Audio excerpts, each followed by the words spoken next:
This intro is not a meme. It is a group therapy session for Ferrari fans. Welcome back to Motorsport 101.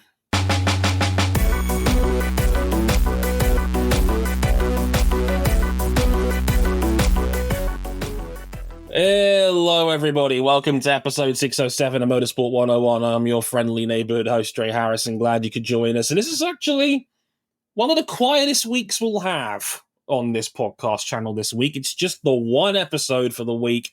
We cover three major series here, and four occasionally when we chuck in WEC or IMSA when we're feeling extra spicy. But this is just a Formula One race weekend. Nice and relaxed, nice and easy, because nothing crazy happened in the past 7 days whatsoever. So we'll quickly talk up through the Hungarian Grand Prix for about 15 minutes, and then we can all get out of here and rest up towards IndyCar's big Alex Palou coronation in Portland next week, right?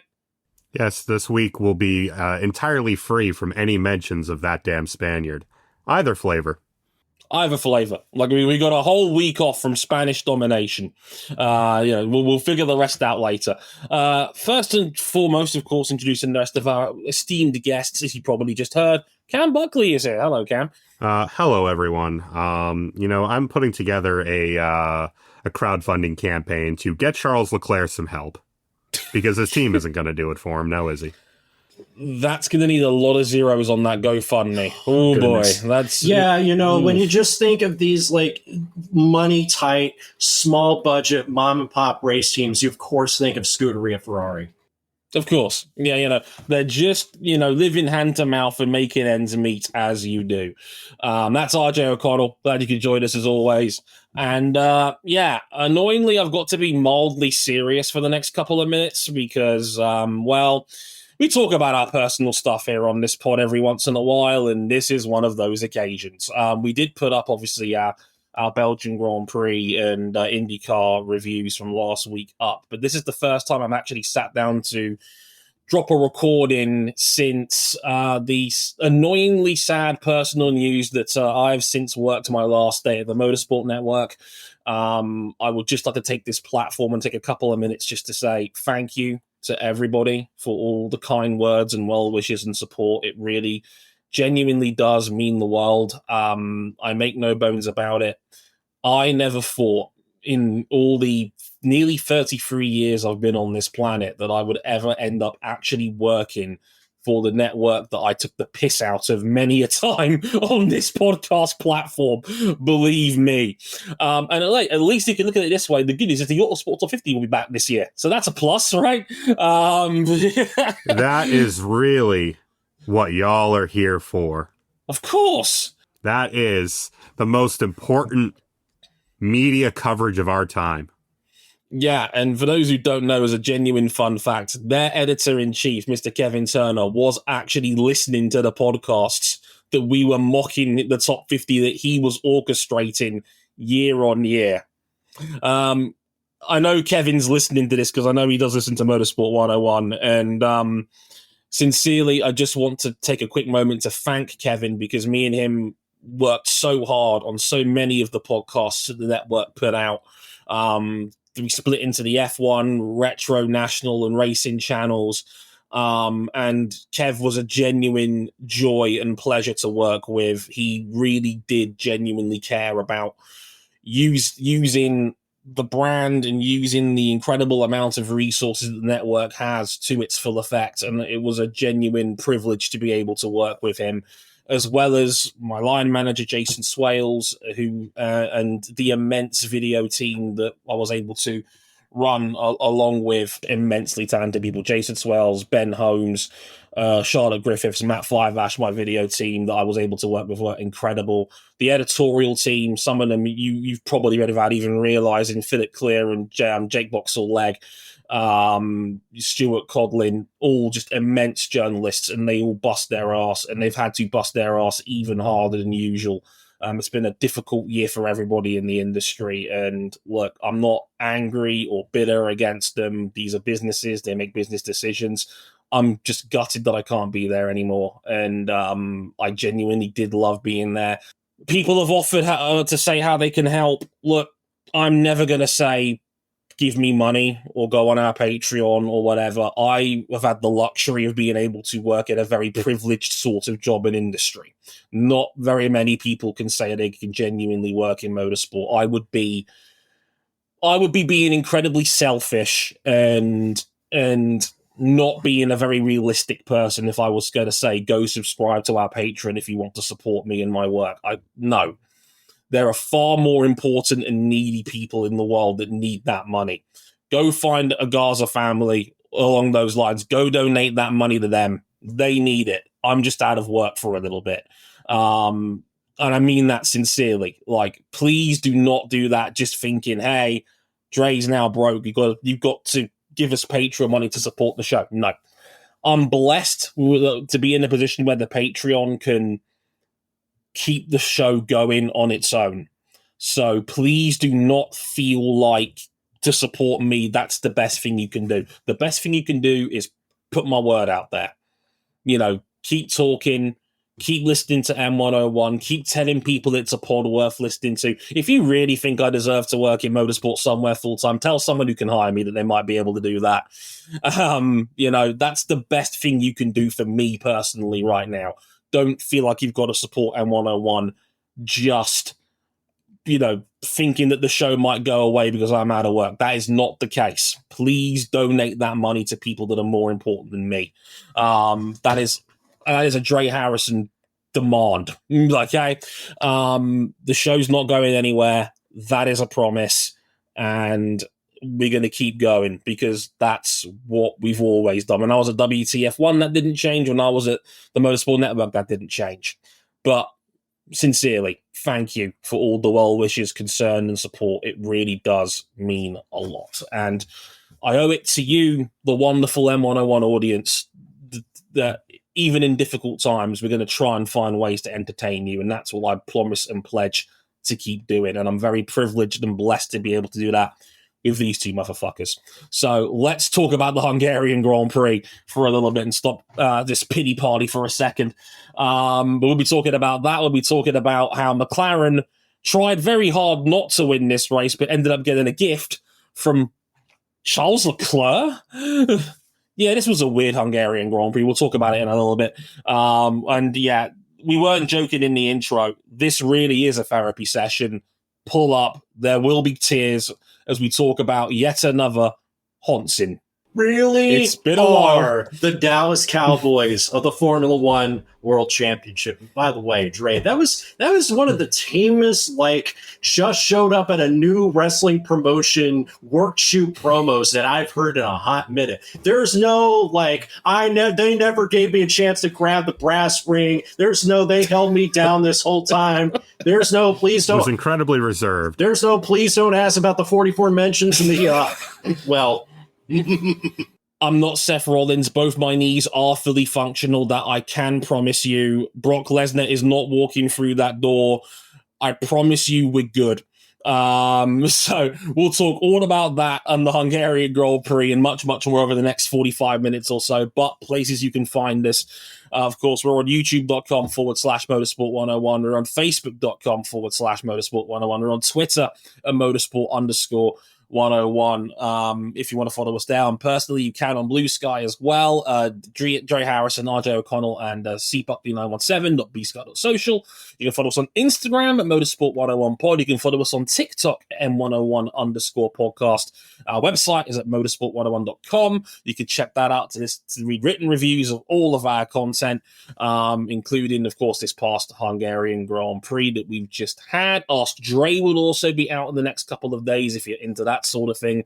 You're going to pick my brains on all things motorsport. And there'll also be a big MotoGP mid-season review in the run-up to Austria in the next few days. So plenty to keep it on tick over. Now, one more time, I will stress, please don't feel like you've got to donate to this now just because I'm out of a job. But if you really, really want to support us financially, and I ultimately can't stop you, it's patreon.com/motorsport101.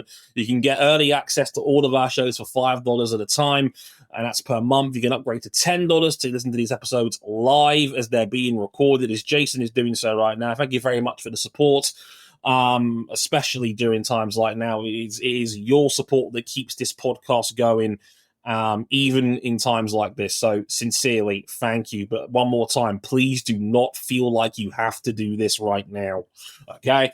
Thank you again, as ever. Let's get into the M101 podcast. And once again, after this, let's talk about the Hungarian Grand Prix. Even though on my script, I've just realized I've named the whole file Austria. Whoops.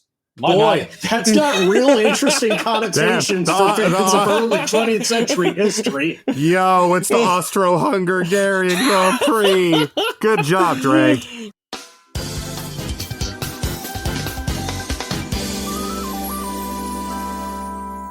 It sure was a hectic 40th Hungarian Grand Prix at the newly revamped Hungaroring. In a shock, Ferrari's Charles Leclerc took pole position to the closest Q3 in F1 history in the same session where Lewis Hamilton didn't make Q3. We'll get to that shortly, but Leclerc did lead 2/3 of the race with a two-stop strategy and enough pace to hold back Oscar Piastri of McLaren. But Leclerc's pace badly fell off after his final stop. Put a pin in that, too. Piastri passed the Ferrari to take second because Lando Norris, who dropped to third after a poor start, changed strategies, ran a one-stopper, led the field, and it led to another McLaren battle for the win. And with Piastri just missing a dive bomb pass on the penultimate lap, it was enough for Norris to take his fifth win of 2025 and reduce the championship gap to just 9 points. As he holds up 8 fingers. As we enter the summer break. What are we doing on this pod? I've apparently mixed up Hungary and Austria, which is very politically charged, and I to can't, say the least. Man continues fighting for the Central Powers. How many years has it been? Well, better part of 105? Well, it could be worse. He could have worn a 1982 license plate. Oh, no, stop. We're not doing that. Oh, it's not that episode. Also, in Hungary, again, we have the two McLarens in a battle that they really shouldn't be in this late in the race. Okay, it's not as silly as it was last year in Hungary, I gotta say. But still. Not even a little bit. It's kind of wild that I think we've had, 14 Grand Prix so far this season, and I feel like in at least 4 of them, the McLarens have been battling pretty much all the way to the flag. Like, we had it in Australia to a degree, before, that late safety car and Piastri being in the grass trap. We've had it in Austria, we've had it here, we had it in Imola after that final safety car. These two McLarens are just going to keep duking it out right at the end of a race when it matters most and least. It is a lot, to say the least. Yeah, I mean, Oscar was beaten just in qualifying and had to shadow the Ferrari of Charles Leclerc pretty much all the way throughout the race. And ironically, it's the fact that Lando Norris got off the line the best and then had nowhere to go with it and dropped down to 5th, actually, after turn 1, that set up this one-stopper, because McLaren got to show off the beauty of having 2 bullets in the chamber. They had one car that just could not pass, because here, unless you were Max Verstappen and taking extremely undue risk, remember that, it becomes important later, you couldn't pass here. The delta you needed was ridiculous. McLaren was able to get their other car on an alternate strategy to see how it would play out. And it did. And they got a 1-2 out of it. Yeah, it's kind of wild that, I guess it would be harsh to call it a bad start from Lando, but however you slice it, even if it wasn't necessarily his fault, he still ended up losing 2 spots on the opening lap, drops to 5th, loses a boatload of time having to get past Fernando, because I believe the delta to pass in Hungary was 0.9 of a second, which is a lot. It's so much, because those final 2 corners, it's like they're designed to kill off any momentum that you might get to go onto the front straight. We got plenty of overhead shots. Actually, TV Direction did a great job of showing off some of the fights here. And you would watch the time and the second car in the queue just bleed away through the final turn. You really needed to be, I would say, 0.6 behind someone coming onto the main straight. And very rarely could anyone get that close. It was usually 0.8 to 0.9.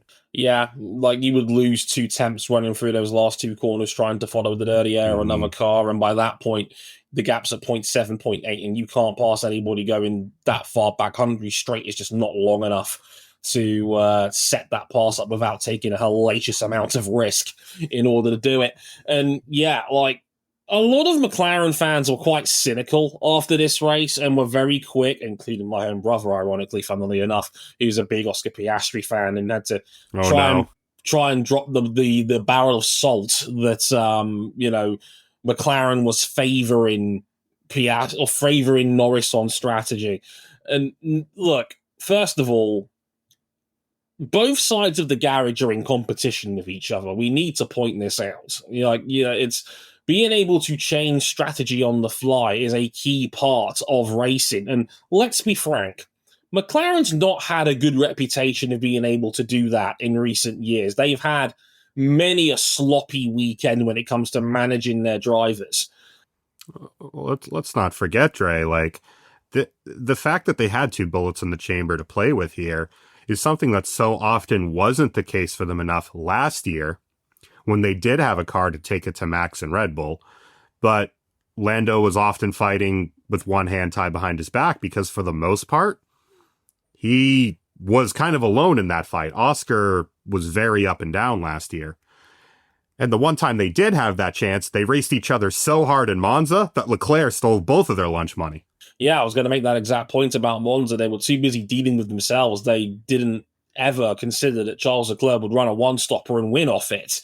And even when Piastri was offered the chance to do so, he said no, because McLaren are very driver-centric. They often let their drivers make a lot of the key decisions rather than the data they have on the pit wall.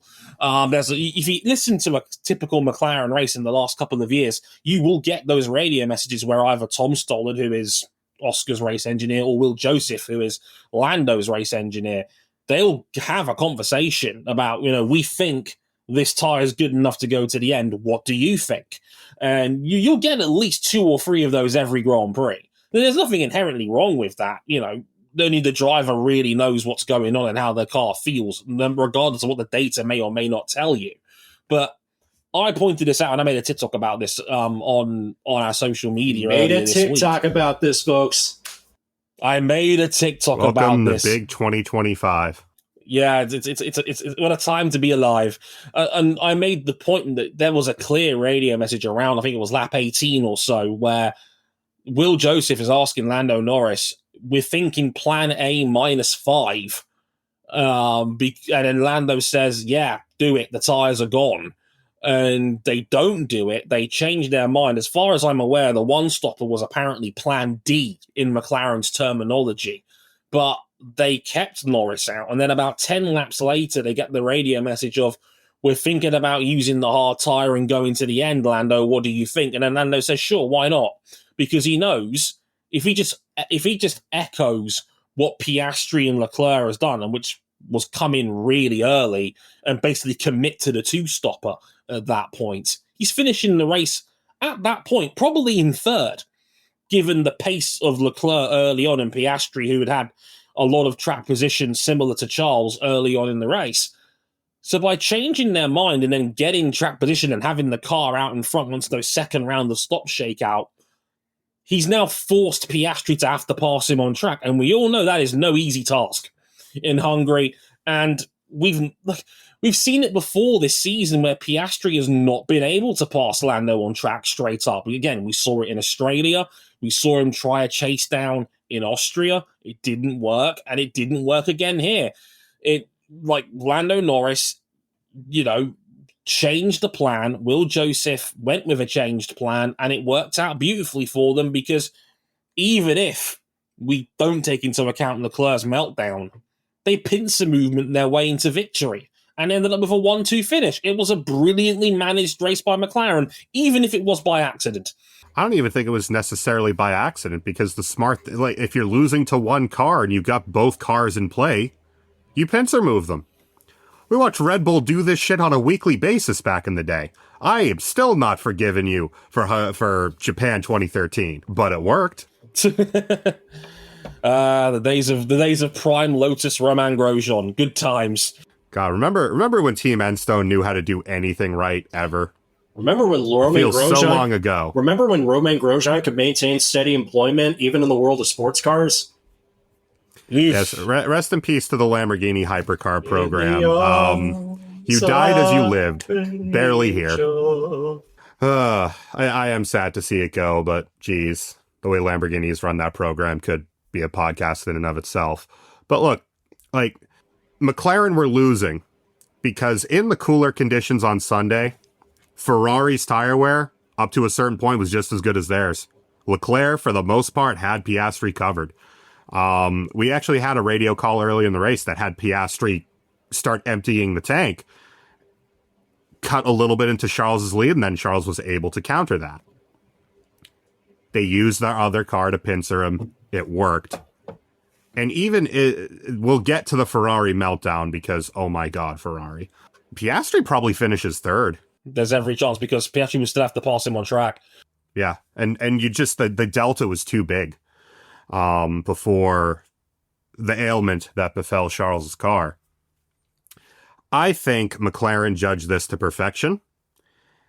And something I didn't get to say, because I was going to roast Lando Norris up and down the fucking street for Belgium, while also praising Oscar. Because for me, I think that race, two things can be true. Oscar drove a great race, and Lando had a messy final stint. Lando showed a lot of steel in this race. Like, he had to run that race to perfection. Anything less would not have achieved the win for him, and he did. No doubt about it, especially given the final 5 laps when Piastri was within DRS range of Lando Norris. For all the talk we give about Lando Norris and his questionable temperament, whether he's got the bottle to do this, he withstood a much quicker Piastri at the end of that race and held him off for the 5 laps needed to win. Oscar tried the super dive when we tried in Austria, and once again, it didn't work. Lando had nerves of steel, and he had to win this race, and he did. That was an excellently executed Grand Prix from him and Will Joseph, and Lando did what he needed to do and held up his end of the deal to win. And again, I think the talk of Lando being the bottler and Oscar being the cool head narrative that's been playing out for a good year and a half, I think it's exaggerated. I think we're looking at 2 very evenly matched drivers here. And I think the fact we've had 14 Grand Prix between them now, with them as the only real title contenders for the majority of that time, and there is 9 points separating them, I think is a testament to the fact that this is going to be tight, and it's going to be those little strategy calls and those little opportunistic moments and twists in the tail that could determine who wins this world championship. I would argue that Will Joseph has had a key hand in 2 of Lando Norris's victories. Oh, and it's worth pointing out, Lando has now won, 4 out of the last 6? Again, for all the talk about Lando being the bottler, he's come back into this. This is not over. This is far from over.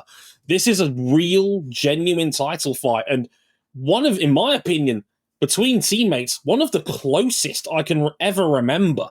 Like, we're going into every weekend not having a clue who is going to come out on top between these two. And that's fascinating. Yeah. I love it. This is in a really good place right now. We've not had that since peak Mercedes, the Hamilton and Rosberg years.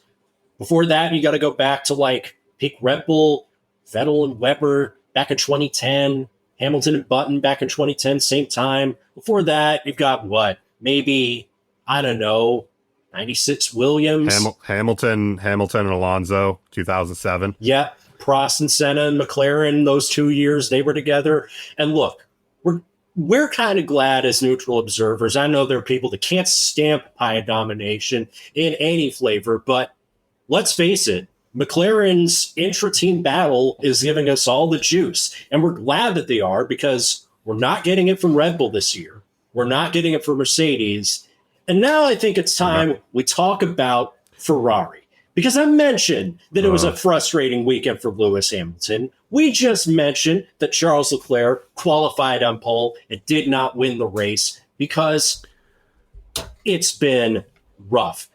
Charles Leclerc had a mysterious drop in pace of around 2 seconds a lap in the final stint of the race. It led to Leclerc picking up a 5-second penalty for driving erratically, attempting to fend off George Russell with a sizable move under braking, has to be said. He looked like he was about to take a page out of George Russell's book and have a taste of some side pod. It looked like we were going to get Jerez 97. No, he turned into the wrong part of him. But regardless, he gets the 5-second penalty. He falls off the podium and he finishes 42 seconds off the win. But not before he lets off one of the biggest radio tirades of 2025. Quote, "This is so incredibly frustrating. We've lost all competitiveness. You just have to listen to me. I would have found a different way to manage these issues. Now it's just undrivable. Undrivable. We'll be lucky to finish on the podium." He did not finish on the podium.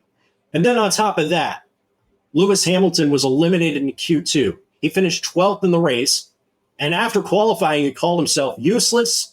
In the press conferences, he cryptically referred to talking about there being a lot of things going on. And all this happens the same weekend that Fred Vasseur, team principal, signed a new multi-year extension with Ferrari to stick around. Well, Micah Parsons may not want to play for the Dallas Cowboys anymore. And if you're a Ferrari fan, I phrase this delicately. If you know a very delusional Ferrari fan, they're probably thinking Fred's got to go. Well, thankfully I didn't get to hear that from someone in my life because this person tore their ACL over the last 4 days. Oof. I'm not exaggerating this, and somehow it feels less painful than this weekend was because, dear God, Lewis Hamilton has scored points in Hungary every time. All of them. Until now.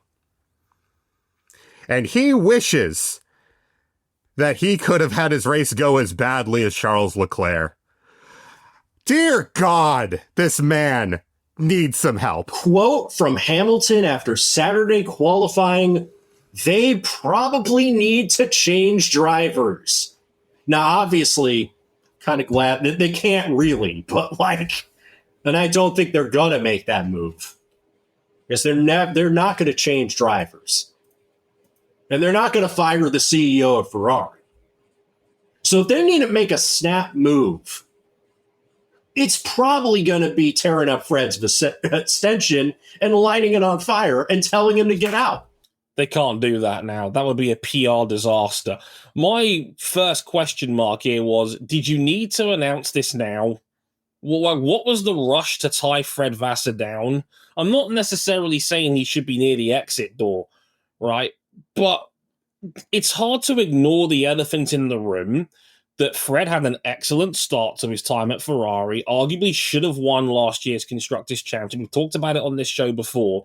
Had an excellent first season with the team, made a big radical decision to overhaul the majority of that car, and it's ultimately not worked. Ferrari has gone from being a genuine title contender that won multiple races last year with an elite driver lineup to a bit of a janky team that can hover anywhere between second and fourth best team on any given weekend. They're not going to win a major title this year. And even when Charles Leclerc, for the first time, arguably all season, had a car that looked like he could actually win something on merit, straight up. A track that was conducive to this sort of thing. If Leclerc just holds track position, he's Gucci. It's the Hungarian. Overtaking has been harder to come by since... Max sure got it done in 2022, but that's still one of the most ridiculous drives I ever seen him put up. Yeah, it would have been so easy. And then Charles has an undisclosed chassis failure of some type. We don't know what it is. There have been theories kicked around to this effect. I'm not necessarily going to put stock in any of them yet. Out of nowhere, while he's holding a pretty stable gap to Piastri, he just starts losing 1.5 to 2 seconds a lap. And that's it. He craters in the final stint after Ferrari did the job in the pits, after he did the job all race and on Saturday. and he lost over 33 seconds on track in that final stint. Startling. I cannot remember seeing someone's car in the middle of the same race just lose so much outright speed. I can. So instantaneously. Shut up. So instantaneously. And like, it wasn't like a terminal DNF related issue. It wasn't. I mean, they've already confirmed it wasn't the power unit. They've already ruled that out. They're going to have to clearly take this car back to Maranello and obviously give it some further analysis. But it really doesn't help the old narrative jokes about Ferrari that their car just spontaneously loses 2 seconds of pace a lap, and then all of a sudden Charles Leclerc looks like a donkey compared to what he was. Where, like as RJ said, he had this in the bag through 2 stops. He'd actually come in first on that front, and basically Ferrari had played a blinder. They'd already forced Piastri into a situation of run the one stopper or you're gonna have to tire delta your way past this again. It was an excellent strategic move from Ferrari to cover off that second stop. And to that same effect, like, if we talk about McLaren's pincer movement against Ferrari bet on themselves to go after Lando because he was only about 5 seconds behind Lando with a significant tire delta. And given we know what Charles can do overtaking-wise, maybe he can run him down. Maybe he can wear Lando down, force him to use up more of his tires. And instead, the only thing... Remember Silverstone 22? Is the time I can think of when Max catches a chunk of sister team car under the floor, and he went from running away with the race to fighting with Mick Schumacher in a Haas. That's the only thing I can think of that was that drastic to just go, oh, floor damage. Goodbye, 2 seconds a lap. You're fucked. It was so... Because he was holding a gap to Piastri, and then suddenly Piastri was practically pushing him through the middle sector. And drove by him and never saw him again. Yeah, just startling scenes and yeah, just again, it's just extremely haunts. If you know the Ferrari memes and you know how we get down about how people discuss this team, it's just peak Ferrari, and that's probably what's led to the extra vitriolic and salty reactions. It didn't help even more so that Lewis Hamilton had just a poor weekend by his standards. And look, I'm not sure that I would call it a painful listen like some pundits did when they talked about Lewis being so self-depreciating. Lewis has kind of always been that way.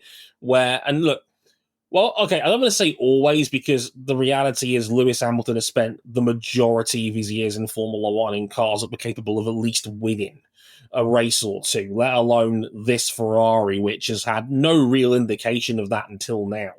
And this is a Ferrari that, like, Lewis Hamilton only missed out on Q3 by 15 thousandths of a second. This was more down to it was a ridiculously competitive session as opposed to Hamilton necessarily being poor. I'll give you another example. In Q1, Yuki Tsunoda was only a tenth and a half off Max Verstappen.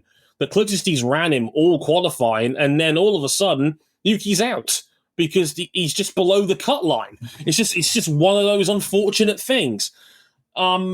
So I wouldn't necessarily call Hamilton describing the situation as painful, because the data shows that Hamilton has actually been pretty close to Leclerc for most of this season, especially in the last 4 weekends. They've been virtually dead level in terms of outright pace.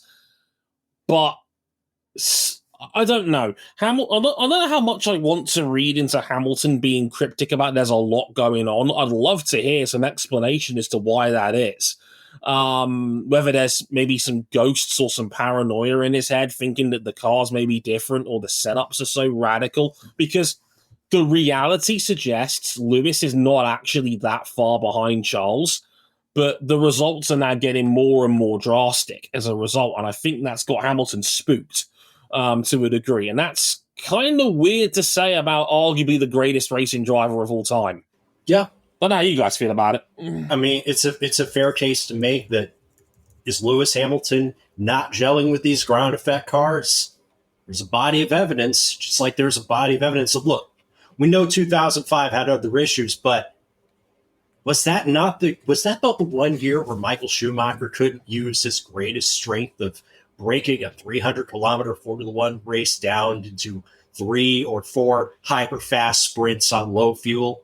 Maybe, to a degree. There might be something that, I mean, look, I'm going to say something controversial here that I've never said on this podcast before, and I may even clip this later and see what the reaction might be.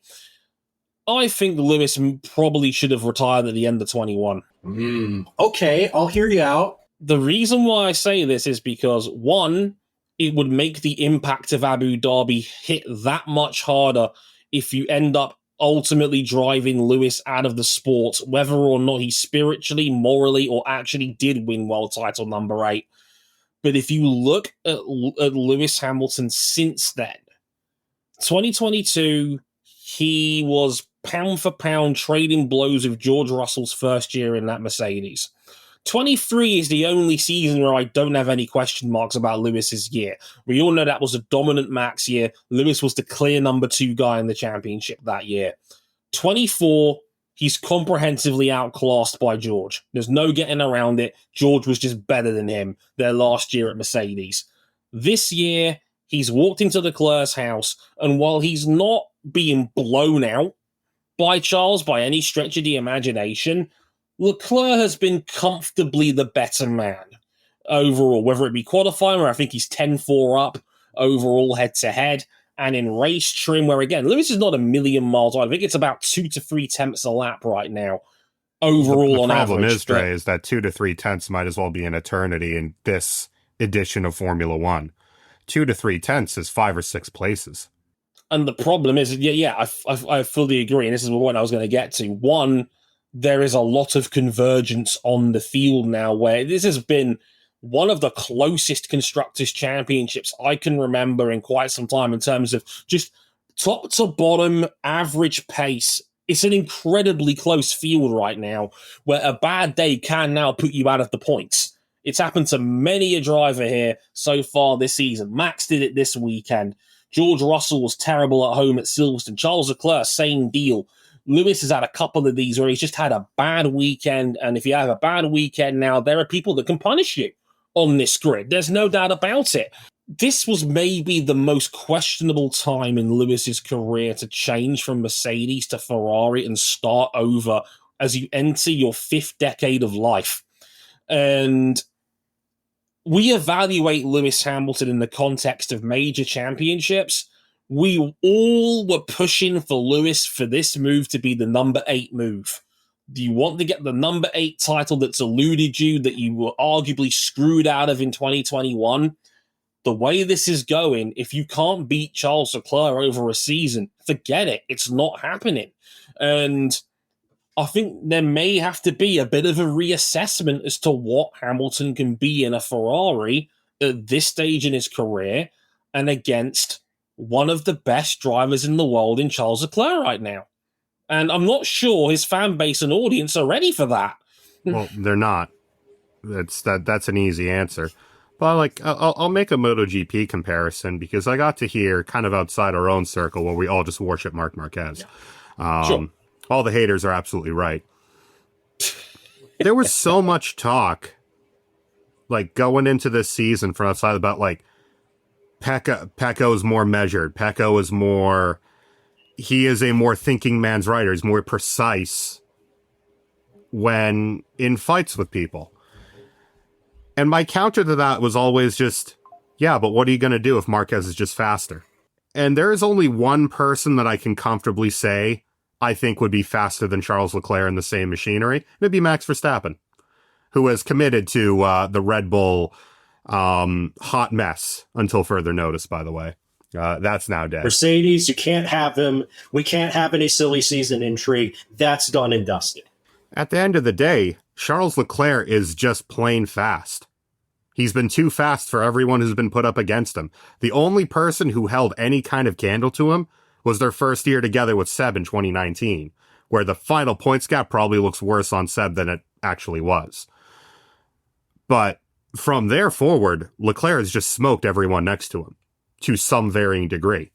And this is a Hall of Famer in Sebastian Vettel, one of the 10 to 12 greatest Formula One drivers that's ever lived, and Carlos Sainz, who is a multiple-time race winner, 2-time M101 Driver of the Year contender on this very podcast, and just still arguably one of the 8 or 9 best drivers in Formula One right now. Probably was top 5 or 6 before he went to Williams. He's been a bit struggling this year, but that's understandable given it's a brand new team. Carlos Sainz is a damn good racing driver. Do not make any mistake about that.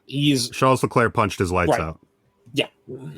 Well, if you ask some Carlos Sainz fans to say, it really wasn't that lopsided. Now, come on now. It probably wasn't in the grand scheme of things, but he had Carlos's number for most of their time together. Yeah, Charles was just it wasn't by a blowout, but Charles was comfortably the better driver. I think that's fair to say. But that's pretty much how this year's going, is that most of the time it hasn't been a blowout. But at the end of the day, if you're 2 to 3 tenths behind Charles Leclerc, that's a big-ass gap at the end of a race. And that, I think, is the more concerning thing. I don't think people would have been particularly shocked if Charles had the advantage over him in qualifying. It's the fact that Charles is torching the man on race pace. And that's not really been a weakness of Charles, but it's been an overriding narrative for the last couple of years. I think he's cured that for the most part in the last year and a half. Yeah. Didn't have a whole lot else to do in 2023 with Red Bull running roughshod over the field. If you watched last season and you saw how the showdown with Russell went, if you're a neutral observer, and I don't particularly have a dog in this fight, you probably saw this coming. I did. I said it when Spencer Hall was on this very pod. I said, I think people grossly glossed over last season, like especially given towards the end of that season. I think a lot of people focused on Hamilton's final race for the team in Abu Dhabi, and it was an excellent comeback after getting a bit of bad luck with Kevin Magnussen and the Bollard in Q1. But they conveniently ignored races like Qatar, where Hamilton sped in the pit lane, or another example like Austin, where he was just straight up bad and wrecked the car on his own. Like Hamilton looked like he was phoning it in towards the end of that run. There's no getting around that. And I don't know how much of that was demotivation, how much of that was having one foot out of the door at Mercedes, how much of that was maybe being frozen out as they have to worry about moving on. But it just looked like Hamilton was just not interested. I don't know. And the thing is, Trey, like, wouldn't you think he'd be more motivated to show Mercedes what they're losing by not giving him the contract he wanted? Which is why I don't think it's a mental thing. It's why I think like George was just better down the stretch in their time together as teammates. But I think a lot of the Hamilton audience latched on to the more emotional moments, that final race in Abu Dhabi, the win he had at Silverstone at the British Grand Prix, which was an epic win. No one's disputing that. Or the win he inherited in Belgium when George Russell was DQ'd. There was still many a Hamilton highlight in 2024, but that's just it. They were highlights. George Russell was the better man last year. And look, this is no disrespect to George Russell. George Russell is a damn good racing driver, and he's having a fantastic season right now to be fourth in the standings. Another podium, George fifth Russell. of the year. Oscar Piastri was about 5 inches away from giving George Russell an equally hilarious 2 liters collide win, and equally close to giving Fernando Alonso one of objectively the funniest podiums of his career. That would have been a hell of a trip for that to happen. No, so like maybe we're all reading to. I think to a degree, a lot of us are reading a lot into the Hamilton because look, it's Lewis Hamilton. People are going to talk about him. He is the transcendent face of this sport. So there's going to be big conversations on both sides of the aisle. As I say many a time when there's big discussions on both sides of the aisle, the reality is probably somewhere in the middle.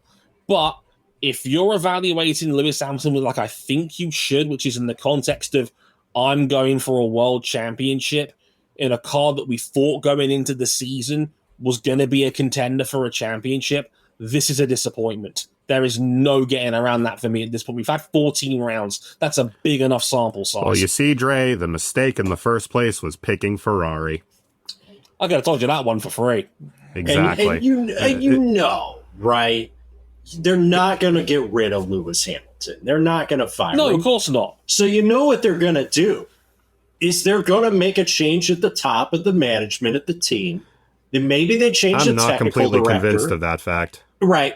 And it would be the stupid move to do, but it's so Ferrari. It would be so Ferrari for them to just completely change things up going into a new cycle of regulations.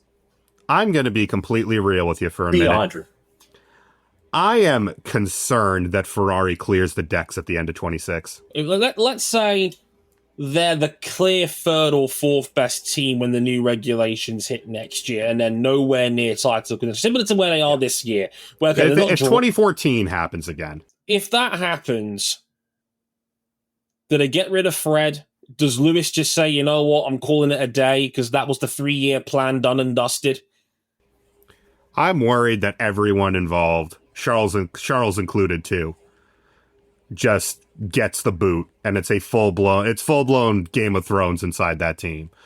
Because we've seen it before, and Ferrari has not been shy about doing it, no matter the number of championships that someone wields walking into that team. It happened to Seb. It happened to Prost. It happened to Alonso. It happened to Niki Lauda. Ferrari are Ferrari, and Ferrari are the worst. They are the Dallas Cowboys of Formula One. They've thrown a pick 6 after leading the entire game. They've just lost, and Jerry Jones ain't gonna fire anyone named Jerry Jones. But it's always someone else's fault. But the problem is that Ferrari, John Elkann is not as charismatically stupid as Jerry Jones. That's very true. We don't know that yet.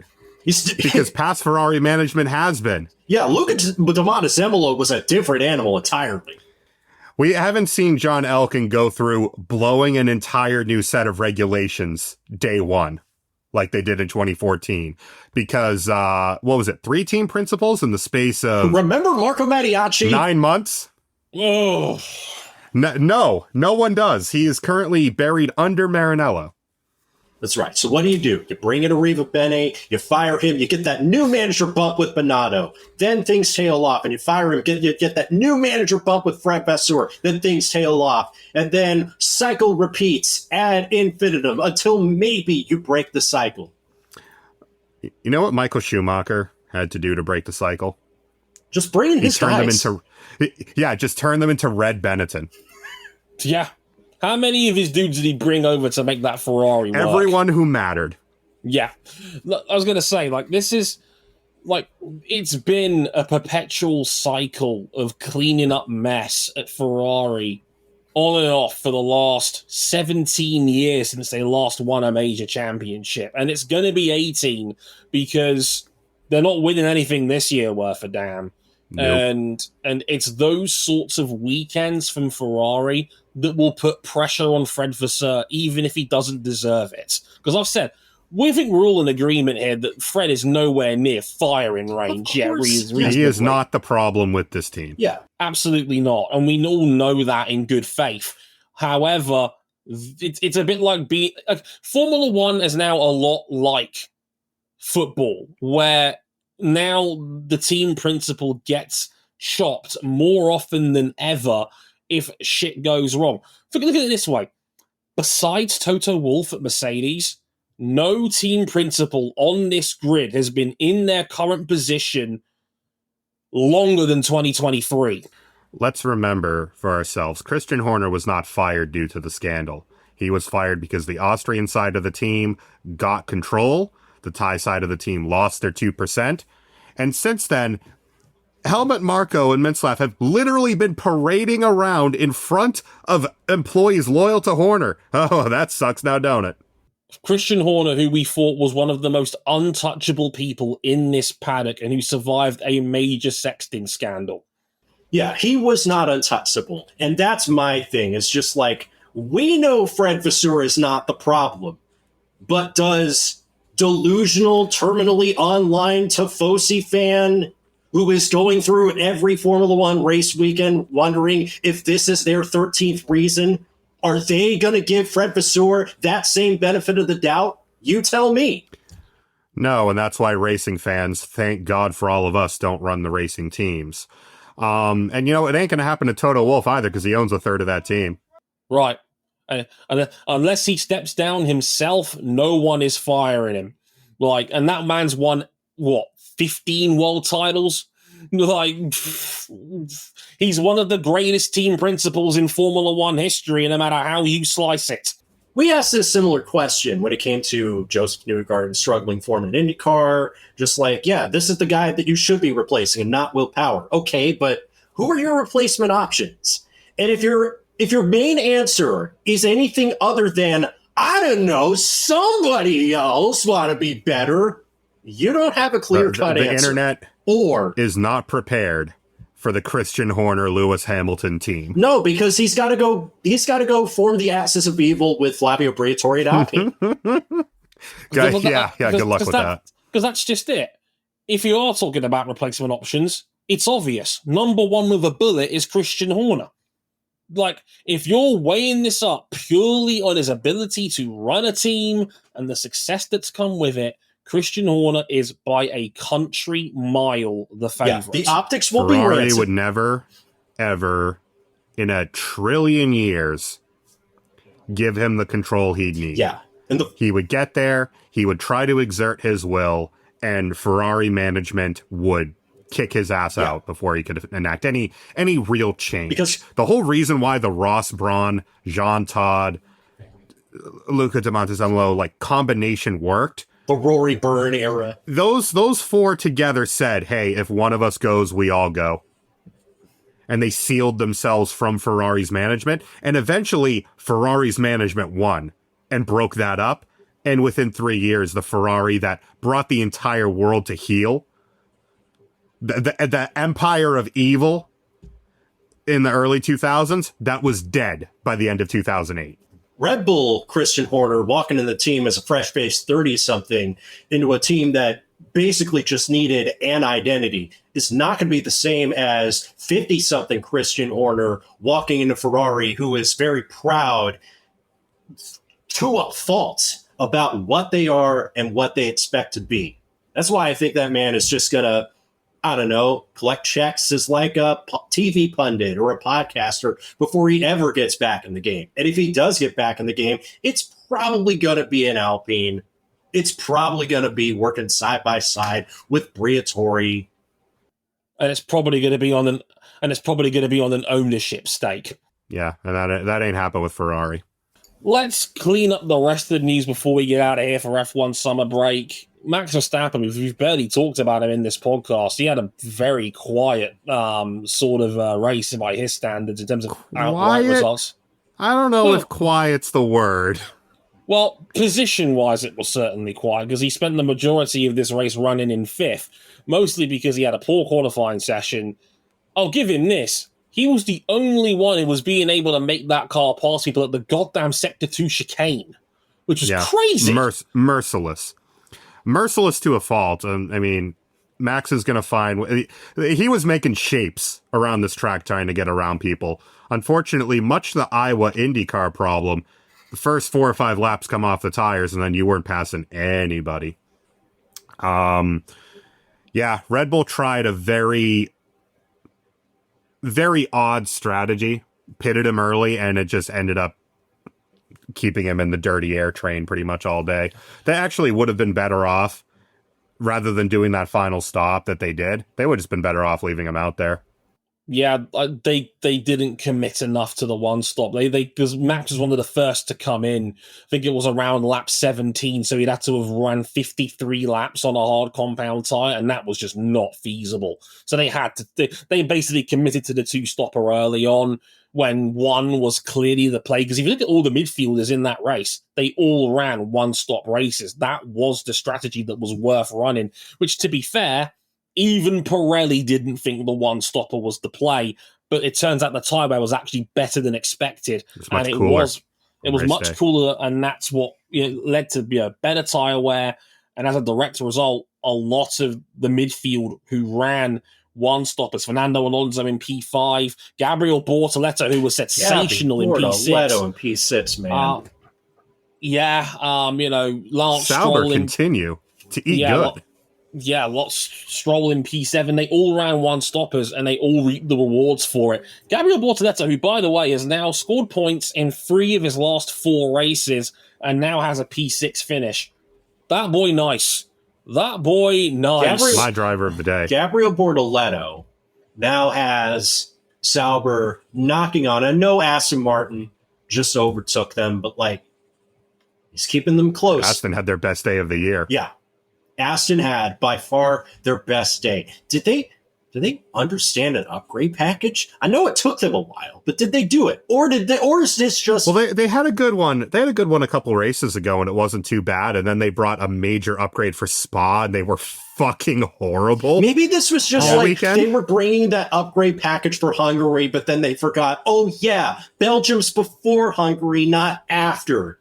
It is wild how close the bottom half of the boys are. If you look at the bottom half of the Constructors' Championship, Williams are 5th on 70 points.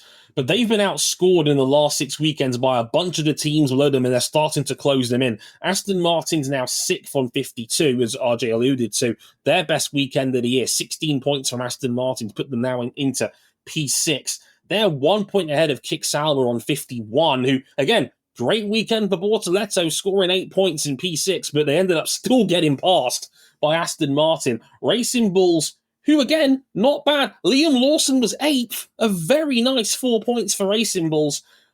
They're now 8th on 45 points. Like Haas, who, by the way, fun fact, have 2 points more than they did after 14 races last year. They're 9th on 35 points. 35 points is 9th in the Constructors right now. And Alpine are on 20 points and they are dead last. Do you know how crazy that is? That a team's got 20 points and are bottom of the Constructors' Championship right now? Yeah, and pretty much all of it is on Gasly just driving everything that car has. Franco Colapinto, ass.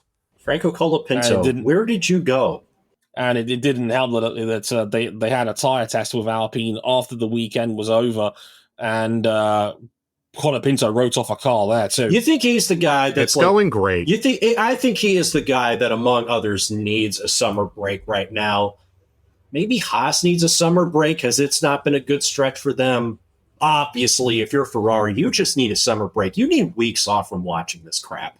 Yeah, unfortunately, if you're Red Bull, you really need the summer break as well. We get into Max also accomplished one of his passes by making Lewis Hamilton shit a diamond on the way by. Stuck his nose up the inside of, what was it, turn 4? Which is not typically where you pass someone.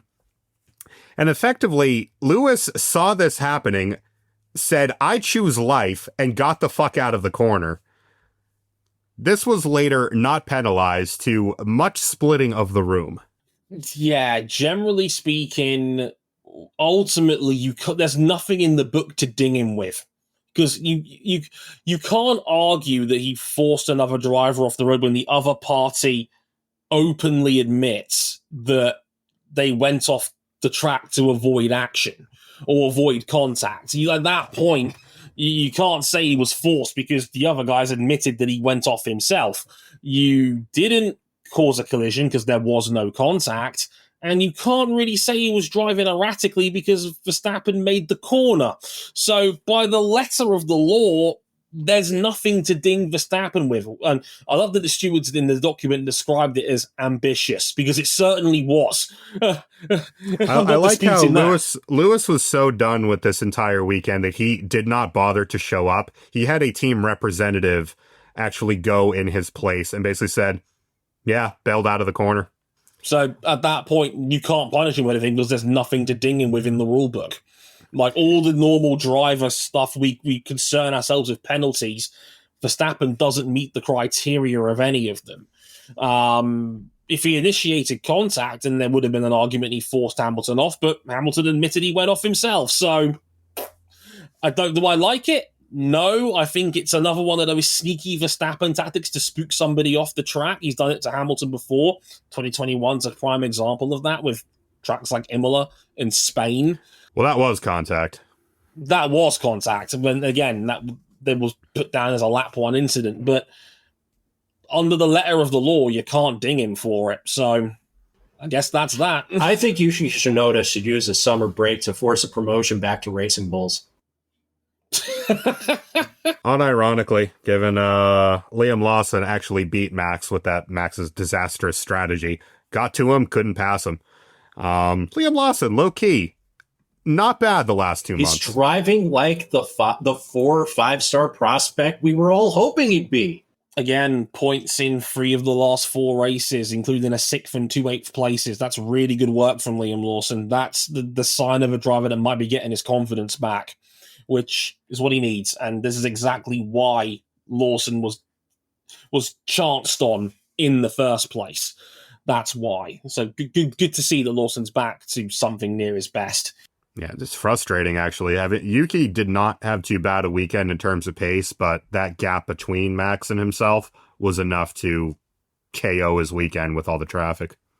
Given he was running softs at one point, it became a glorified test session for that car by the end of the weekend, which is just, again, it's just tragic. And if there's one other thing that needs a summer break, it's going to be Zach Brown. And the reason why I say this is because if people keep bitching about strategies and what side of the garage to run, you're going to have a conversation as to whether you can placate your drivers' egos competing for this championship, or you take the coward's way out and say, we're both locking you into strategies and we're going to run you both equally. And even if we lose the odd race in doing so, we're going to wash our hands of any accountability of saying that we're going to be biased one way or the other in this title race. Good luck.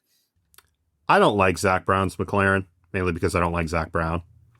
I say this as a signed card-carrying member of the Alex Palou fan club, founder and chief. I like the fact that they went racing here. I'll give Zach this. He's always let them race. And fair play to him for that, because he doesn't have to do that. I like the fact that they'll run an alternate strategy. If it looks like they're going to lose a race with the one car, that they'll throw the other car into the mix doing something different.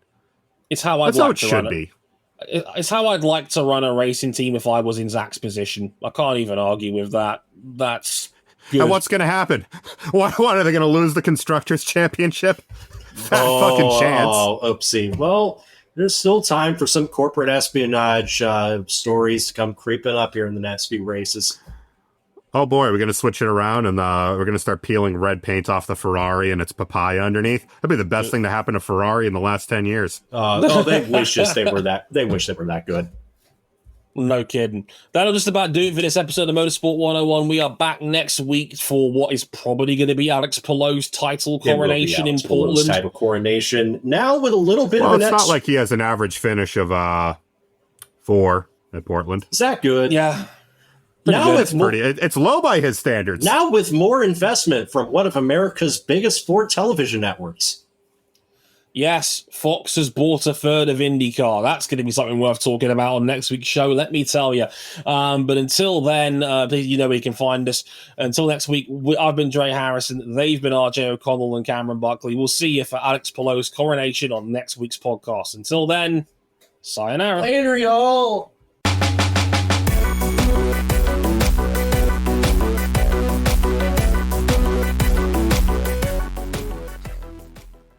Only I might not be, because I'm going to brave the danger presented by Krista Hardy and fly out to Indiana. Have fun with that.